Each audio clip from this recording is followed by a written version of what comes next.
Hello, guys. Welcome back to Let's Go Far Together. As you know, in soccer, sometimes you don't get the ball a lot. Sometimes the other team just has more skill than you. Sometimes it's better at working as a team, and that's something that our team has to work to continue to improve so that we have a better cohesion. But the beautiful thing about the sport is that without the ball, just by being able to defend properly, you can give yourself a chance to actually be able to win a game if you have set pieces that you take advantage of. You will get chances in the game. The only difference is if you defend well and take them chances, you could win, even if you're not the better team. Or you could defend poorly and not be prepared to take your chances and be humiliated. So that is what we're trying to avoid here. This is examples of what we're going to be doing or what we do on the 7v7. The yellow team is the opposition team. As you can tell, the goalie is here. Their defender, there's always, when you defend it, there's always a defender at the first post, always somebody in the middle, and somebody at the back post, if they are organized. If not, this would be a lot easier. But there's three defenders in the box. There's going to be a guy guarding this guy, and there's going to be a guy paying attention to the short. He won't go all the way over here, and he's not allowed to come in here. If this guy, when you're the corner taker, comes too close, you're allowed to ask the refs for space. And in fact, you should ask the refs for space. And that means he should actually be about here. This board doesn't actually have it, and some of you fields don't have it, but there's supposed to be a line right here that tells this player they cannot be too close. Now, what we do is mostly with young kids, so we have to be aware that we have to make sure we're not all occupying the same space at the same time. We are the red team in the attack on this scenario, and we're going to go through three different variations of how to take a corner in order to try to have some success into the goal. Make it basic and make it repetitive so the kids catch on, and eventually they'll be able to make their own decisions. And that's what I like. I like for you guys to be able to make your own decisions when you are playing in the field. Now, this is variation number one. Well, first of all, let's go through the positioning. The goalie will be outside of his box, but obviously he's not in the picture. The two center backs, if there is one striker here, I want you guys to be narrow. You shouldn't be like this trying to guard the line. You're not guarding the goal, the lines, you're guarding the goal. Now you can be like this. Look to your coach. Those kids that I coach, look to me in the field, because sometimes I may have one of you go up to support the striker. But if the opposition is really good and they have a lot of speed, it's better to have two players on so we can have one staying close and the other one supporting. Remember, you don't want to be in the same line because you only one defender. If you're standing like this, instead of like this, you're one defender. And you don't want to stand right next to each other. You want to stay staggered. With that out of the way, these are my two center backs. We are attacking in this direction, as you can tell. So, this would be my left midfielder. I want to take the left corner kicks. Again, keep it very basic for your kids. I'm going to keep it very basic for you guys. Not about who can take the better kick or anything like that. It's more about actually being able to work together and understanding what it is we're supposed to be doing, because our purpose is to develop players. And the more we're actually able to trust them rather than relying on one player, the better off they'll be going forward. And even the player that is really good on your team, he'll be better for it because you're not just relying on him to do everything in the game. We don't want to be like PSG, where you just have one player and everybody's got to play for that player. And the day that Kylian Mbappe doesn't want to play, then everything goes on the crapper. With that being said, and apologies to those that are Kylian Mbappe fans, but that is the truth. Now, The first variation, the ball is going to go to the center midfielder. Okay, this is my left midfielder, this is my center midfielder, this is my right midfielder, this is my striker. The job of the striker is very, very important, very crucial.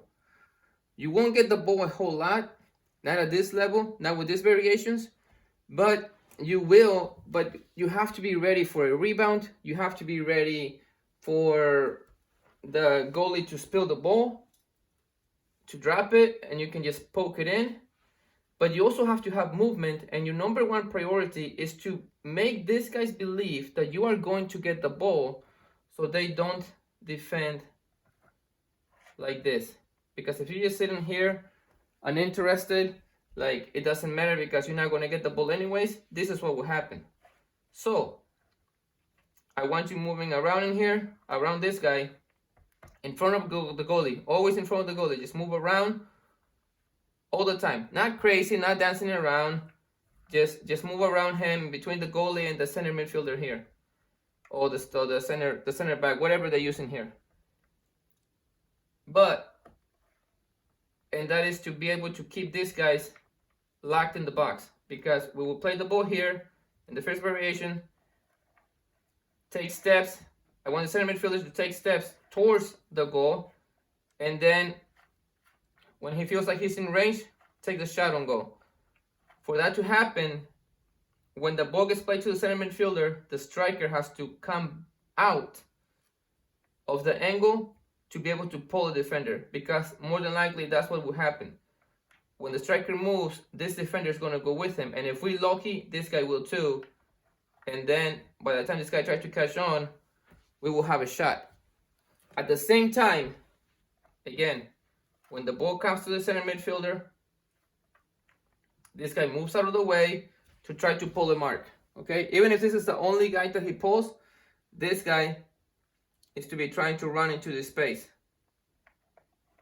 when the shot's going to come. And this guy has to run as fast as he can, or he or she, to the top of the box.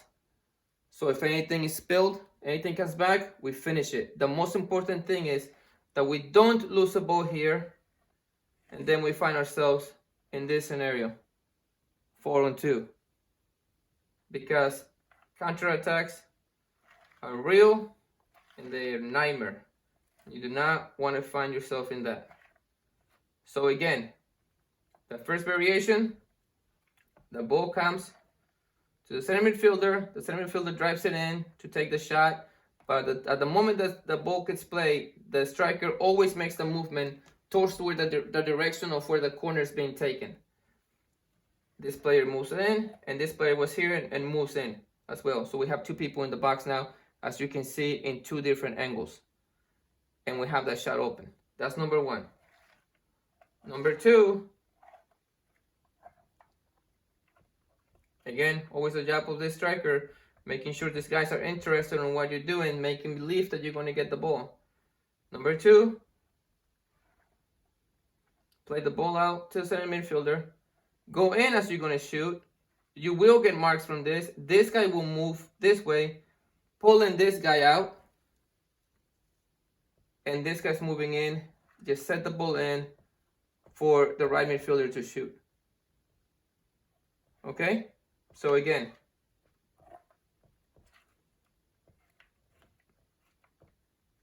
the ball goes from the left midfielder to the center midfielder. He will go in as he's going to shoot. The striker moves away at the angle he's supposed to be at, like where he can still see the goal and see the ball. This defender will more than likely come out, and even if he doesn't, this guy needs to run towards this area so he can get the ball and take a shot on goal. And again, obviously this guy has to come out right away. The moment the corner taker gets the ball passed or kicked, he or she needs to make sure they are on top of the box to be able to protect, finish, delay, whatever needs to happen based on the situation of the game. Now, number three, and the last one,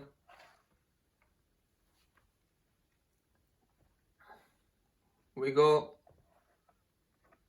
from the left midfielder to the center midfielder, from the center midfielder,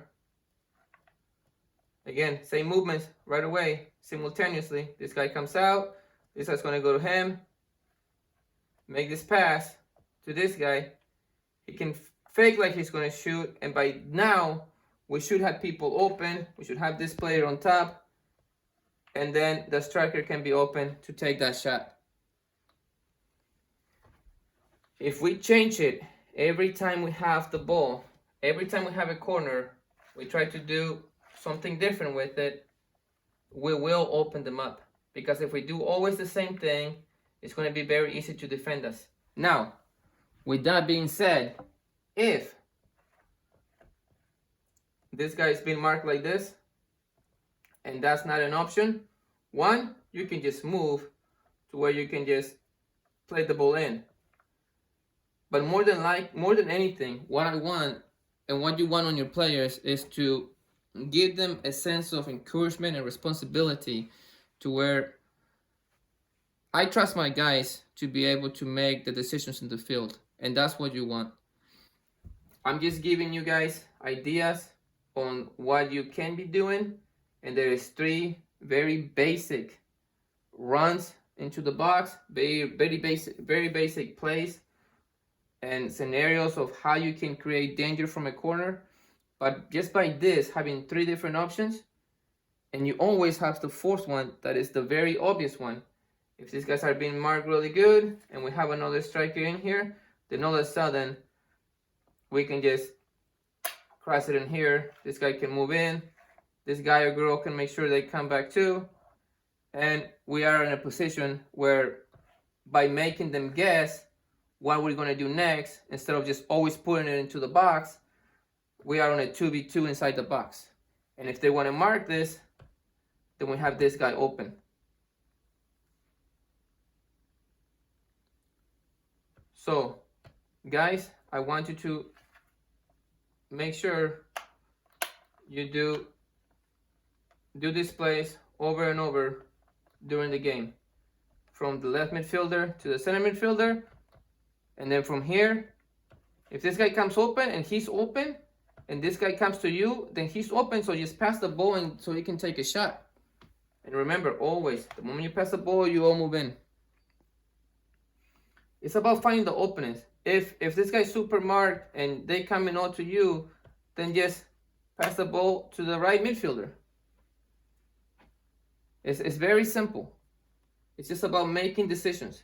It's like life. You got to make the decisions that look better for what you are trying to do.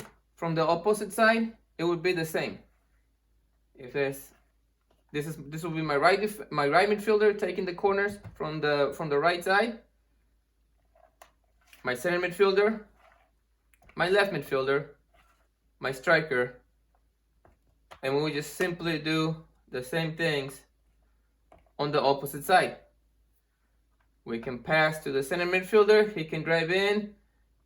Again, remember, the striker has to move this way, not this way. He has to move this way because this player occupies this space and he can pull this guy. Or if this guy gets pulled, then that pass is open to the left midfielder. It's about creating chances, creating passing opportunities to the player on the ball. And to do that, we have to have movement. So striker, pin your defenders by having movement, calling for the ball.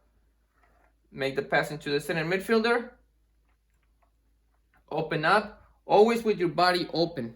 When I say get open, it doesn't mean just find an empty space. You should be able from here to be positioned in a way that you can see the goal, you can see that your teammate with the ball.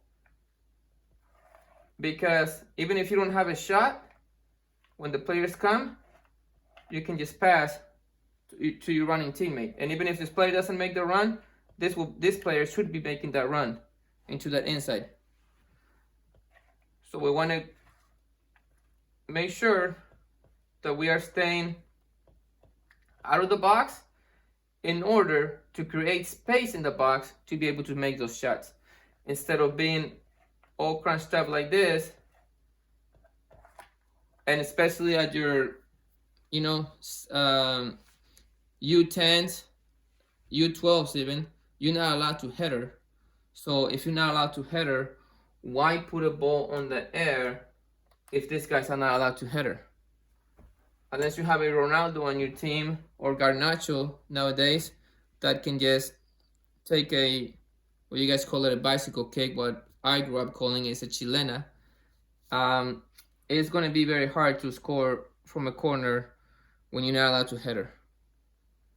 But this will give you options, and as you guys grow up, you will see that these things pay off when you have more players in the box. And remember, always, if there is no option, you can just always put it in towards the box and then fight for the second ball. The second ball is very easy to explain.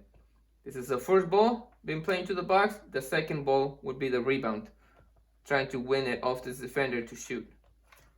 So remember, center midfielder, from the center midfielder, try to shoot.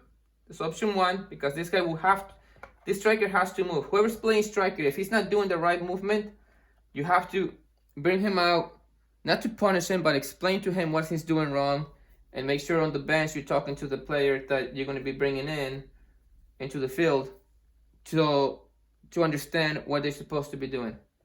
So to my guys, if you're not doing what you're supposed to be doing in the game, I'll bring you out. It's not a punishment, it's just a teaching moment so I can explain to you what it is you're supposed to be doing. During the games, we shouldn't be yelling at our kids too much. We definitely should not be just directing everything they're supposed to do like it's a video game, because even though you may actually win a lot more games or you may actually find some success, you would find that you actually hurt your players more than you helped them. So to my parents, to the parents of the kids I coach, if you don't hear me yelling a lot, that's why. Because I want them to make mistakes. I want them to play the game. I want them to enjoy it. I want them to discover that they are capable and able to do the things that we are learning and training. I hope you enjoy this, and I hope you give this a big like, share it, comment. And to my kids, I'll see you guys at the game tomorrow. To everyone else, I hope that this was helpful. If it was so, please give it a like. And we'll see you guys on the next one. Have a good one.